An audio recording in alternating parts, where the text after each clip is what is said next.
কোর্টে এসে কৃপান গীতাকে বলে, মেহেক শুধু আমার, আমি ওকে ভালোবাসি। মেহেকের বিয়ে অন্য কোথাও হবে না, না হলে না থাকবে বর, না থাকবে বউ, মাঝখানে তুমি শুধু মন্ত্র পড়বে।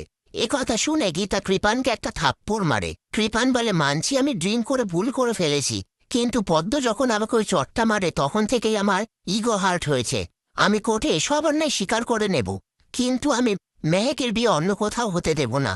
অঙ্কিত বলে ওই ছেলেটাকে ফোন করেছিলাম, ও যদি মেহেককে বিয়ে করে তাহলে আমি ওর পরিবারের সবাইকে উড়িয়ে দেব। কথা শুনে গীতা রেগে গিয়ে কৃপানকে সমানে থাপ্পড় মারতে থাকে আর বলে, তুই মেহেকের জীবন নষ্ট করবি না। এরপর কৃপান সেখান থেকে চলে গেলে গীতা অঙ্কিতকে ফোন করে বলে, মেহেক খুব ভালো মেয়ে, ও খুব লক্ষ্মী হয়ে থাকবে, তুমি ওকে বিয়ে করো। অঙ্কিত বলে, আপনি চিন্তা করবেন না, আমি মেহেককেই বিয়ে করতে চাই। কাল একটা ফোন এসেছিল আমার কাছে, কৃপান বলে কেউ ফোন করেছিল। তারপরে আমি ওর ব্যাপারে নিউজ পেপার, পোর্টালে সব জায়গায় খোঁজ নিই। আপনি ওকে শাস্তি দিয়েছিলেন, এর জন্য আমার কাছ থেকে আপনার জন্য কুর্নিশ। গীতা বলে, থ্যাংক ইউ সো মাচ। আজ সমাজে মানুষ আছে, কিন্তু পুরুষ মানুষ নেই। অঙ্কিত বলে, আপনি চিন্তা করবেন না, মেহেক আমার সাথেই থাকবে। গীতা থ্যাংক ইউ বলে ফোনটা রেখে দেয়। এরপর গীতা বাড়ি ফিরে এসে দেখে বাড়ির সবার মুখ থমথমে।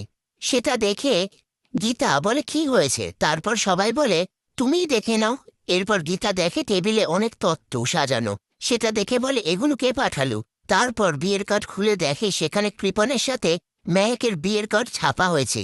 সেই মুহূর্তে মেহেক সেখানে এসে কান্নাকাটি করলে অগ্নিজিৎ মুখার্জি বলে, তুমি চিন্তা করো না, এর একটা উপায় আমি বের করব।